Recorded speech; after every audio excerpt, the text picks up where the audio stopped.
পরকিয়া যে সে করে সেটা তো আমি স্ত্রী হিসেবে আমি জানি। মানুষের কথায় কেন কান দিব? আমি নিজেই তো সাক্ষী যে সে তার সাথে পরকিয়া করে। আমি মানুষের কথায় কান দিই না। আমি যেটা নিজে দেখেছি সেটাই আমি বুঝেছি। তো আপনি তো ওখান থেকে না গেলেও পারতেন, যেহেতু আপনি তার ওয়াইফ, আপনি কেন গেলেন? না না না, আমি তো সেখান থেকে চলে আসি নাই, আমি তো ছিলাম সেখানে। তারপরও বেশ কয়েকবারই গিয়েছি।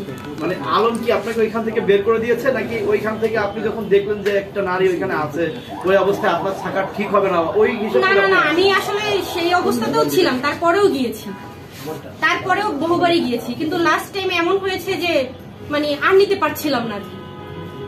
আচ্ছা আপু, আর নিতে পারছিলাম না বিধায় লাস্ট টাইমে আমি যখন ছিলাম না, হুট করে একটা দুর্ঘটনা ঘটে গেছে, বাবা মারা গিয়েছে।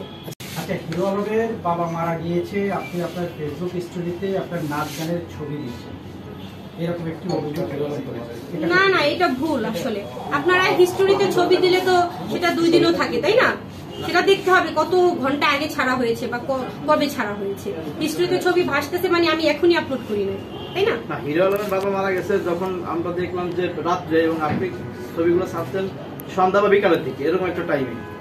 না না না, এটা হয়তো ভুল হচ্ছে। আমি হচ্ছে গিয়ে আপনার পেজে যাচ্ছে, এটা আসলে কি হিরো আলমের উপর রাগ করে দিয়েছেন, নাকি আসলে কি কারণে দিলেন? বা ওই এটা বলবেন যে যেহেতু আপনার শ্বশুর অসুস্থ হাসপাতালে, ওই অবস্থায় তো আপনার একটু অন্যভাবে থাকা উচিত ছিল, বা আপনি কেন আপলোড করলেন এই সব ছবিগুলো বা ভিডিওগুলো? না না, ওগুলো কাজের ভিডিও, ওগুলো কাজের ভিডিও তো কাজের মতো চলবে, তাই না? যেহেতু আমি কাজ করেছি, কাজ যেহেতু করেছি, ওটা 2 দিন পরও তো আপলোড হবে।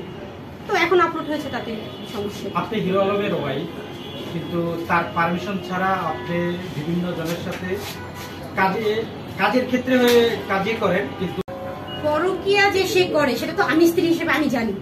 মানুষের কথায় কেন কান দিব? আমি নিজেই তো সাক্ষী যে সে তার সাথে পরকিয়া করে। আমি মানুষের কথায় কান দিই না।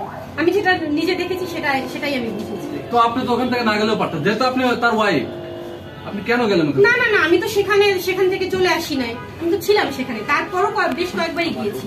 মানে আলম কি আপনাকে ওইখান থেকে বের করে দিয়েছে, নাকি ওইখান থেকে আপনি যখন দেখলেন যে একটা নারী ওইখানে আছে ওই অবস্থায় আপনার থাকা ঠিক হবে না ওই হিসেবে? না না না, আমি আসলে সেই অবস্থাতেও ছিলাম, তারপরেও গিয়েছি, তারপরেও বহুবারই গিয়েছি। কিন্তু লাস্ট টাইম এমন হয়েছে যে মানে আর নিতে পারছিলাম না।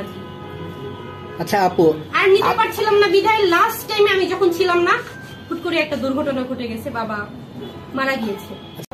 পরকিয়া যে সে করে সেটা তো আমি স্ত্রী হিসেবে আমি জানি। মানুষের কথায় কেন কান দিব? আমি নিজেই তো সাক্ষী যে সে তার সাথে পরকিয়া করে। আমি মানুষের কথায় কান দিই না।